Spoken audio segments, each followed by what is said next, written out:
తాను సృష్టించిన జీవరాశుల పట్ల ఆయన ప్రదర్శించేటువంటి ఆ నెనలు, ఆ ప్రేమ, అలాగే దేవుడు ప్రతి జీవరాశిని కంటికి రెప్పవలే కాపాడుతూ వారి ఆశలన్నింటినీ కూడా నెరవేర్చే దేవుడిగా మనకు కనబడుతూ ఉన్నాడు. అంతేకాకుండా మనందరం కూడా ఆ దేవుని యొక్క ప్రేమను, ఉదారతను పంచుకోవాలి, ఐక్యమత్యముతో మనం జీవించాలి అనేటువంటి విషయాల గురించి దేవుడు మనకు తెలియజేస్తూ ఉన్నాడు. శాస్త్రజ్ఞులు ఎన్నో పరీక్షలు చేస్తారు ఈ సృష్టిలో, కానీ ఒక ఒట్టు గింజ నుండి లేదా ఒక గోధుమ గింజ నుండి కొన్ని వేల గింజలను పుట్టించగలరా? పుట్టించలేదు. కానీ దేవుడు అది చేయగలడు. ఇప్పుడు అందరూ కూడా నాట్లు వేస్తూ ఉన్నారు. నారుమడి పోసినప్పుడు ఎన్ని బట్టలు పోస్తారు? మహా అయితే ఒక 10 కేజీలు, ఎకరానికి వచ్చి ఒక 10 కేజీలు లేకపోతే ఒక 20 కేజీలు వడ్లు నారుమడిగా చల్లుతారు. కానీ అది పంట పడినప్పుడు ఎన్ని బస్తాలు అవుతుంది? దాదాపు 35 నుండి 40 బస్తాల వరకు అది పంటనిస్తుంది. ప్రైజ్ ది లార్డ్, హల్లెలూయా, హల్లెలూయా. అనగా దేవుడు విస్తారంగా పంటనిచ్చే దేవుడు. సృష్టిలో దేవునికి అసాధ్యమైనది ఏది కూడా లేదు.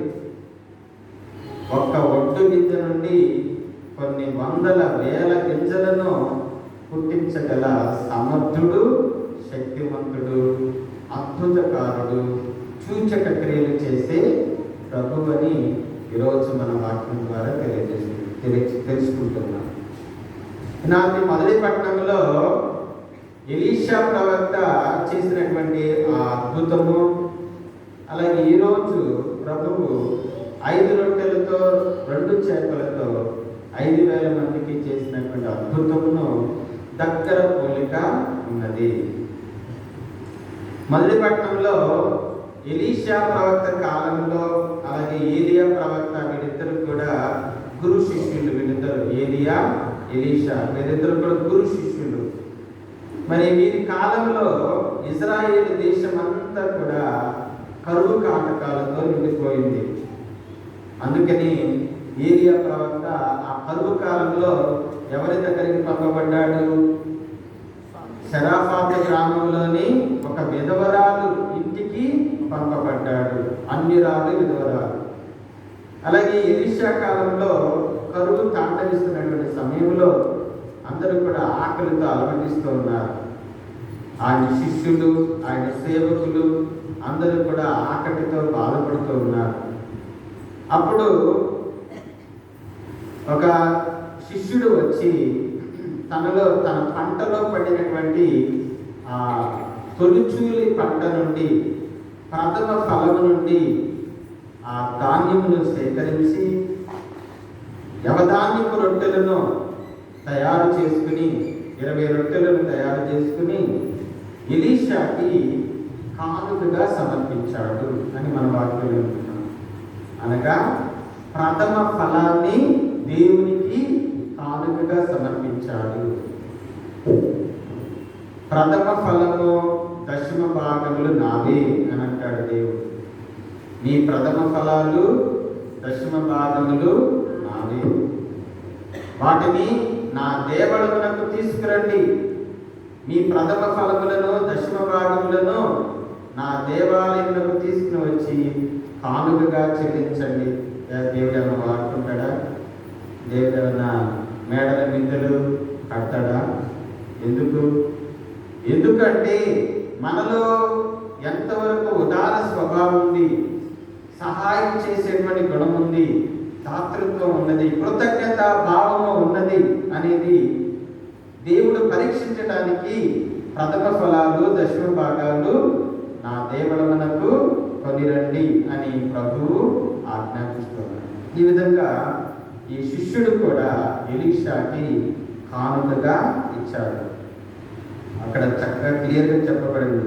ఆ రొట్టెలు ఆ సంవత్సరము కొత్తగా త్రొక్కించిన యవధాన్యముతో చేయబడినవి.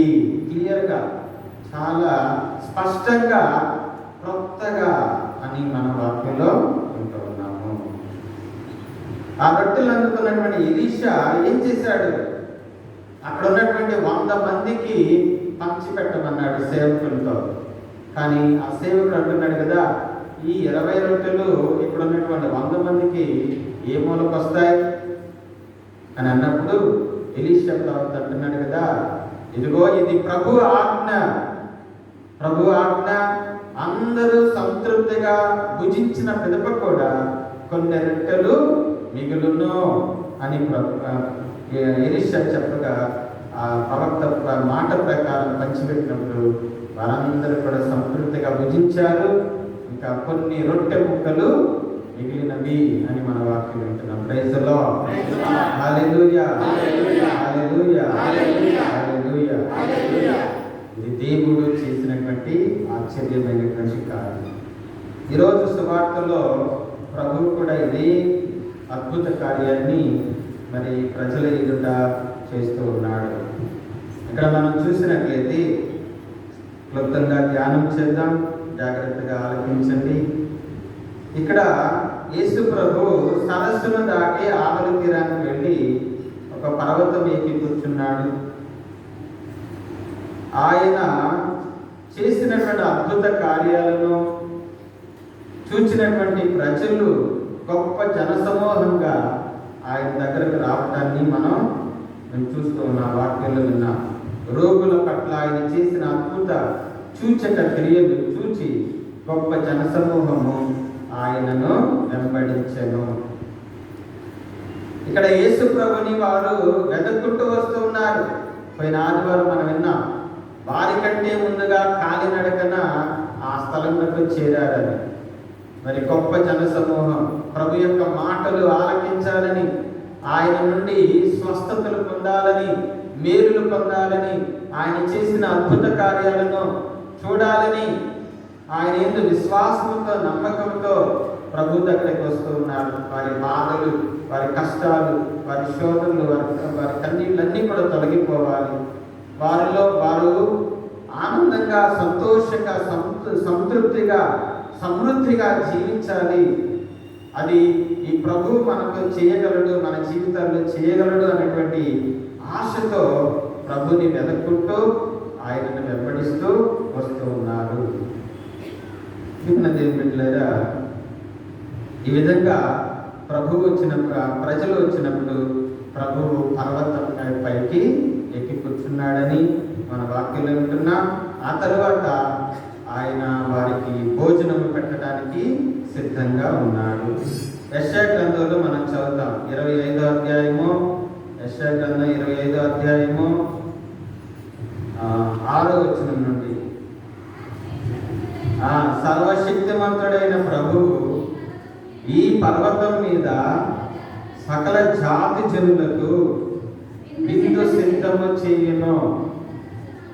అది ప్రశస్త మాంస భక్షములతోనూ మధువుతోనూ నిండి ఉండును. క్రొవ్విన పశువుల మాంసముతోనూ తేరుకున్న ద్రాక్ష రసముతోనూ నిండి ఉండును. సకల జాతి జనుల విచారణతో కప్పుకున్న ముసుగును, సకల ప్రజలను కప్పి ఉన్న దుఃఖపు తెరను ఈ పర్వతం మీద ఆయనను తొలగించును. ప్రభువైన యావే మృత్యువును సదా నాశనం చేయను, ఎల్లని కన్నీళ్లను తుడిచివేయను. భూమి మీద సకల స్థలములలో ప్రజలు కలిగిన అవమానమును తొలగించును. Praise the Lord. Hallelujah, hallelujah, hallelujah. చూసారా, ఈ పర్వతం మీద ప్రభువు సకల ప్రజల యొక్క బాధలను తీసివేయను, అలాగే వారి ఆకలిని తీర్చి వారికి సంతృప్తిని దయచేయను. అందుచేత ప్రజలందరూ కూడా ప్రభుని వెతుకుతూ ఆయన వద్దకు వస్తూ ఉన్నారు. ప్రతి ఆదివారం మనం ఆయన దగ్గరికి వస్తున్నాం. ప్రతి ఆదివారం ప్రభుని వెతుక్కుంటూ కుటుంబముగా, సంఘముగా ఈ దేవాలయానికి మనం వస్తూ ఉన్నాం. కనుక ఈ దేవాలయం అని పర్వతం మీద, పర్వతమని దేవుని పర్వతమని ఈ దేవాలయంలో దేవుడు మన అక్కర్లను తీరుస్తూ ఉన్నాడు, మన ఆకలిని తీరుస్తూ ఉన్నాడు, మనల్ని సంతృప్తి పరుస్తూ ఉన్నాడు, మనను ప్రశస్తమైన మాంసభక్షములతో, మధువుతో, తేనెతో మనను దీవిస్తూ ఉన్నాడు, సంతృప్తి పరుస్తున్నాడు. అందరూ రెండు చేతుల పైకెత్తి praise the Lord, hallelujah, hallelujah, హల్లెలూయా. అలాగే మీలో ఉన్నటువంటి లోటుపాట్లు, కుటుంబంలో ఉన్నటువంటి లోటుపాట్లు అన్నీ కూడా తీసివేసి సమృద్ధిని దయచేస్తూ ఉన్నాడు, సమృద్ధిని దయచేస్తూ. ఈ సత్యాన్ని మనందరం కూడా గ్రహించాలి, విశ్వసించాలి, తెలుసుకోవాలి. దేవుని బిడ్డలారా, అలాగే ప్రభువు పరీక్షిస్తూ ఉన్నాడు, ఫిలిప్పును పరీక్షిస్తూ ఉన్నాడు. ఆ జనాలందరినీ కూడా, ఆ ప్రజలందరినీ కూడా చూసి ఒక ప్రశ్న వేశాడు. మీరందరికీ మీరే భోజనము ఏర్పాటు చేయండి అని అన్నప్పుడు ఫిలిప్పు లెక్కలేస్తూ ఉన్నాడు. అమ్మో, ఇంతమందికి భోజనం పెట్టడానికి 200 దినారములు కూడా చాలదు అని లెక్కలు వేసి చెప్తూ ఉన్నాడు. కానీ అక్కడ వాక్యం మనం చదివితే అర్థమవుతుంది, తాను ఏమి చెయ్యబోతున్నాడో ప్రభువుకు ముందుగానే తెలుసు. రైతులో హల్లెలూయా, హల్లెలూయా. ప్రభువుకు తెలుసు నీ జీవితంలో, మీ జీవితాలలో, మీ కుటుంబాలలో ఆయన ఏం చెయ్యబోతున్నాడో ఆయనకు ముందే తెలుసు. కానీ మనమే ఫిలిప్పులాగా కొంచెం సందేహాన్ని వ్యక్తం చేస్తాం, అనుమానాలను మనం కలిగి ఉంటాం, అపనమ్మకాన్ని మనం కలిగి ఉంటాం. అందుకని అక్కడ ఫిలిప్పు చెప్తున్నాడు. అలాగే ఎలీషా సేవకుడు కూడా ఈ 20 రొట్టెలు ఈ 100 మందికి ఏ మూలకు వస్తాయి, ఏం సరిపోతాయి అన్నటువంటి అసంతృప్తిని, అలాగే సందేహాన్ని వ్యక్తం చేస్తూ ఉన్నాడు. అలాగే ఫిలిప్పు కూడా. కానీ ఆ తరువాత వచ్చిన మనం వింటున్నాం, ఆయన ఏం చెయ్యబోతున్నాడో ముందుగానే ఆయనకు తెలుసు. మనకు తెలియదు. మన జీవితాలలో ఆయన ఏ ప్రణాళిక వేశాడో, ఎప్పుడు ఏది అవసరమో, మీ అక్కర్లను ఏ విధంగా ఆయన తీర్చాలో, మీ సమస్యలను ఏ విధంగా ఆయన పరిష్కరించాలో, మీ కుటుంబాల్లో ఉన్నటువంటి లోటుపాట్లను ఆయన ఏ విధంగా పూడ్చి మీకు సమృద్ధిని దయచేయాలో అవన్నీ కూడా దేవునికి తెలుసు. మనమే తెలుసుకోలేకపోతున్నాం. మనమే అవిశ్వాసముతో, అపనమ్మకముతో దేవాలయానికి రాకుండా, దివ్యబలి పూజల్లో పాల్గొనకుండా, భక్తితో మోకరించి ప్రార్థనలు చేయలేనటువంటి అపనమ్మకముతో, సందేహంతో మనము ఉంటూ ఉన్నాము. కానీ దేవుడికి తెలుసు ఎప్పుడు ఏది మనకు చెయ్యాలో ఆయన ముందే ఎరిగి ఉన్నాడు. ఆ తర్వాత ఆంధ్రయ్య వస్తున్నాడు. ఆంధ్రయ్య వచ్చి, అయ్యా, ఇక్కడ ఒక పిల్లవాడి దగ్గర 5 రొట్టెలు 2 చిన్న చేపలు ఉన్నవి అని మరి ఆంధ్రయ్య ప్రభువుకి తెలియజేస్తూ ఉన్నాడు. ఆ తరువాత ఆ పిల్లవాడు తన కోసం తెచ్చుకున్నాడు. ఆ పిల్లవాడు తన కోసం 5 రొట్టెలు 2 చేపలు తెచ్చుకున్నాడు. కానీ ఎప్పుడైతే ఆ పిల్లవాడు తన కోసం తెచ్చుకున్నటువంటి 5 రొట్టెలు 2 చేపలను ప్రభు హస్తాలకు సమర్పించాడు. ప్రైజ్ ది లార్డ్, హల్లెలూయా, హల్లెలూయా. ప్రియమైన దేవుని బిడ్డలారా, మన దగ్గర ఉన్నది కొంచెమే, కానీ ఆ కొంచెమును ప్రభు హస్తాలకు సమర్పించాలి. ఆ సేవకుడు తొలిగా పడినటువంటి పంటలో నుండి, ఆ నవధాన్యము నుండి రొట్టెలు చేసి 20 రొట్టెలను ఎలీషాకి కానుకగా సమర్పించాడు. అలాగే ఈ పిల్లవాడు కూడా తన దగ్గర ఉన్నటువంటి ఆ కొంచెమును ప్రభు హస్తాలకు సమర్పిస్తున్నాడు. ప్రైజ్ ది లార్డ్, హల్లెలూయా, హల్లెలూయా. అనగా మనకు ఉన్న దానిలోనే ప్రథమ ఫలాలు, దశమ భాగాలు దేవునికి కానుకగా సమర్పించాలి, దేవునికి అర్పణగా ఇవ్వాలి. అందుకే శిరాపుత్రుడి నీతి జ్ఞాన గ్రంథంలో వాక్యం ఉంటుంది. చక్కగా చదవండి శిరాపుత్రుడి నీతి జ్ఞాన గ్రంథం.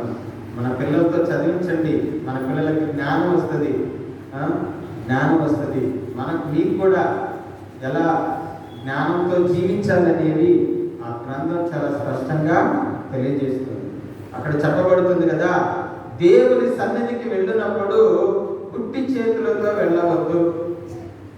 దేవుని సన్నిధికి వెళ్ళినప్పుడు పుట్టి చేతులతో వెళ్ళవద్దు.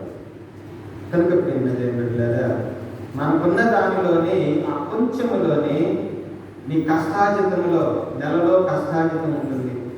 ఆ కష్టాజితంలో ప్రథమ ఫలం, దశమ భాగం నాది కాదు, దేవునికి అర్పించాలి, దేవునికి సమర్పించాలి అన్నటువంటి ఉదార స్వభావము, ఇచ్చే గుణము మనకు ఉన్నట్లయితే ఈ పిల్లవాడిలాగా, ఆ సేవకుడిలాగా దేవుడు హస్తాలతో తీసుకుని ఆశీర్వదించాడు.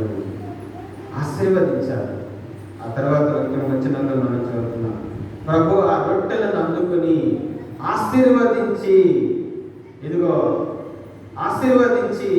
ఇదిగో అక్కడ ఉన్నటువంటి వారందరికీ కూడా వడ్డించండి అని చెప్పి ప్రభువు వాటిని ఆశీర్వదించి వారు వచ్చారు.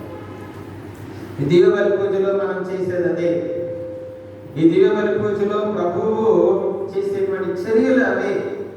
కడరాత్రి భోజనము, ఆ పాస్కా పరమ రహస్యాలను ఇదిగో ఇక్కడ మనం చూస్తూ ఉన్నాం. ఈ బలిపీఠం మీద మనం చూస్తూ ఉన్నాం. ప్రభు రొట్టెను అందుకొని ఆ పిల్లవాడిచ్చినటువంటి ఆ రొట్టెలను కానుకగా స్వీకరించి ఆశీర్వదించి వాటిని రెట్టింపు చేసి అందరికీ తృప్తికరంగా వడ్డించండి అని చెప్పి శిష్యులకు అందించారు. కనుక ప్రియమైన సహోదరి సహోదరులారా, అక్కడ చక్కని పాటలు ఉంటాయి. పాత పాటల్లో నీ ఘనము ప్రభు యేసుదే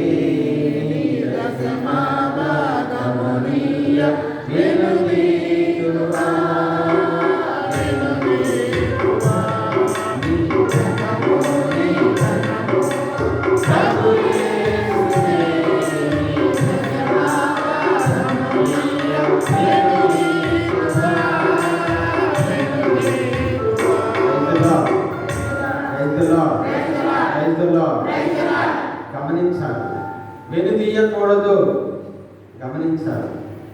ప్రతి ఆదివారం మన దేవాలయానికి వచ్చినప్పుడు సంతృప్తిగా మనకున్న దానిలో దేవునికి కానుక ఇవ్వాలి. అప్పుడు ఇక్కడ సమృద్ధిని అనుకుంటుంది.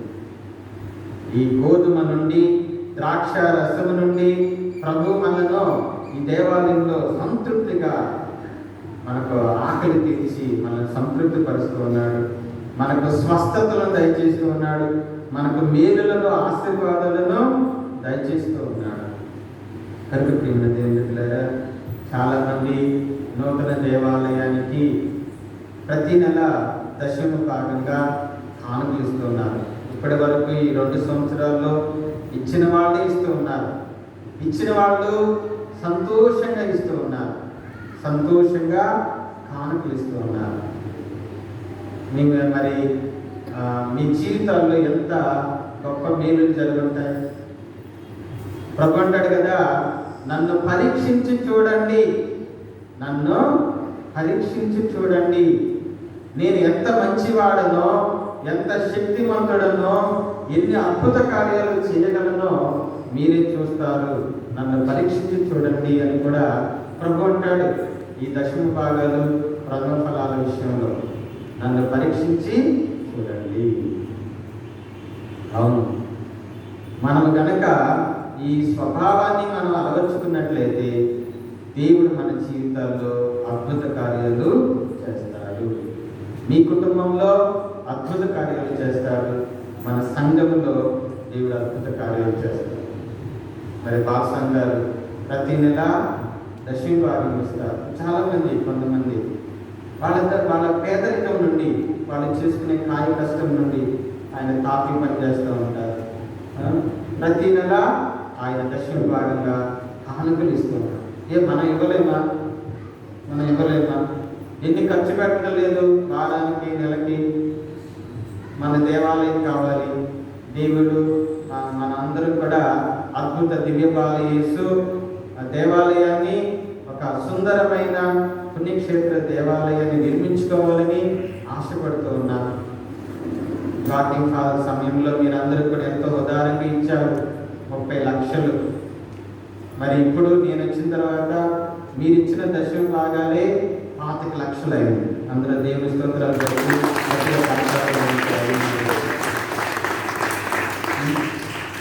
ఈ 2 సంవత్సరాల్లో మీరందరూ బాలసంగారు అంటారు, ఇంకా చీడి మాణిక్యమ్మ, ఆమె పిల్లలు, ఆమె కుమారులు, ఇంకా చాలా మంది టీచర్స్, మీరందరూ ఇచ్చేటువంటి ప్రథమ ఫలాలు దశమ భాగాల రూపంలో దేవునికి, దేవాలయానికి కానుక ఇవ్వటం ద్వారా 25 లక్షలు అయింది ఈ 2 సంవత్సరాలు. అద్భుతమా కాదా? ఇంకా అద్భుతాలు చేస్తాడు మీ కుటుంబాల్లో, మీ జీవితాలు. ఎందుకు మనం ఇవ్వలేము? మీ పిల్లల జీవితాల్లో దేవుడు అద్భుతాలు చేస్తాడు. ఈ గుణాన్ని మీరు అలవర్చుకోండి. ఎంతోమంది నాకు చెప్పినటువంటి వాళ్ళు ఉన్నారు సాక్ష్యం. దశమ భాగాలు, ప్రథమ ఫలాలు ఇచ్చేవారి కుటుంబాల్లో ఆరోగ్యము, సమృద్ధి, వాళ్ళ బిడ్డలు బాగా చదువుకోవటం, అభివృద్ధిలోకి రావటం, అంతా కూడా దేవుడు వారికి ఇచ్చినటువంటి ఆశీర్వాదం.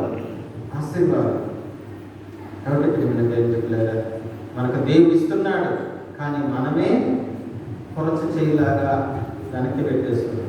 కానీ ఇచ్చి చూడండి, నాకు కానుకలు సమర్పించి చూడండి, నన్ను పరీక్షించండి, నేను మీ జీవితంలో ఈ అద్భుత కార్యాలు చేశాడు దేవుడు. ఏలియా ప్రవక్త కాలంలో ఆ వెధవరాలి ఇంటిలో కొండలో పిండి కానీ పిడతలో నూనె కానీ తరిగిపోకుండా ఆ కరువు కాలం పోయే వరకు వారిని సంతృప్తిగా దీవించాడు. ఎందుకని? ఆ విధవరాలు మొట్టమొదటిగా ఆ రొట్టెను చేసి ప్రవక్తకు ఇవ్వటం ద్వారా ఆమె కొండలో ఏ లోటు కలగలేదు. అలాగే షునేము వనిత, ఈరోజు మొదటిపట్నం మన రాజుల 2వ గ్రంథం నుండి చదువుకున్నాం కదా, 4వ అధ్యాయం అంతా కూడా చదవండి.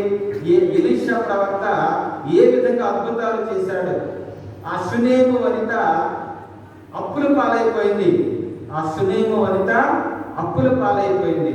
అప్పుల పాలైపోయి ప్రవక్త దగ్గరికి వచ్చి, అయ్యా నేను సమస్యలో ఉన్నా, నేను అప్పుల పాలైపోయాను, అప్పులందరూ నా మీదకి వస్తున్నారు, నాకేం చేయాలి, తోచటల్లా, సహాయం చెయ్యి అని అన్నప్పుడు ఆ ఎలీషా ప్రవక్త ఆ స్త్రీతో అంటున్నాడు, నువ్వు ఇంటికి వెళ్ళు, నీ కుమారులను పెంచు, అన్ని ఖాళీ గిన్నెలన్నీ కూడా, పాత్రలన్నీ కూడా తీసుకెళ్ళి ఇంట్లో పెట్టు, ప్రార్థన చెయ్యి, ఇదిగో ఆ గిన్నెలు, ఆ నూనె ఆ గిన్నెల నిండా నింపండి అని అంటారు.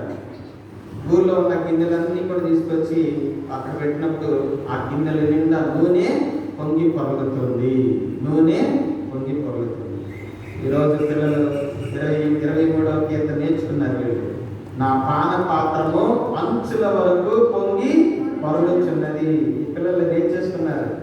అడుగుతా 23వ కీర్తన కొంతమంది వీడియో తీసి నాకు పెట్టారు, వాట్సాప్లో పంపించారు, మేము నేర్చేసుకున్నామని చెప్పి.